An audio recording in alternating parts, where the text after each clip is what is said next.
এই গরমে ঘেমে শুধু জামা ছিঁড়ছে না, ছিঁড়ছে জুতো।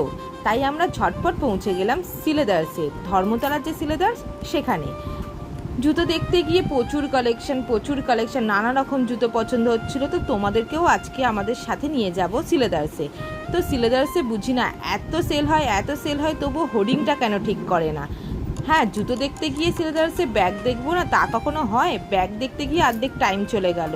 তারপরে গিয়ে দেখলাম জুতোর কাউন্টারে এই যে বলে সিলেদার্সে দাম কম, আমার তো একটুও মনে হলো না। এতগুলো ব্যাগ দেখলাম কিন্তু সবই পছন্দ হয়েছে, পকেটে নেই টাকা। আর জুতোগুলোর মধ্যে হ্যাঁ একটা নিশ্চয়ই কিনেছি, কিন্তু কোনটা কিনেছি পরের ভিডিওতে দেখিয়ে দেবো। আর এই যে জুতোগুলো রয়েছে, জুতোগুলোর মধ্যে সবই আমার এই চমকিলা টাইপের জুতো পছন্দ হচ্ছিল। হ্যাঁ, এই জুতোটার দাম এই 600 সামথিং হবে।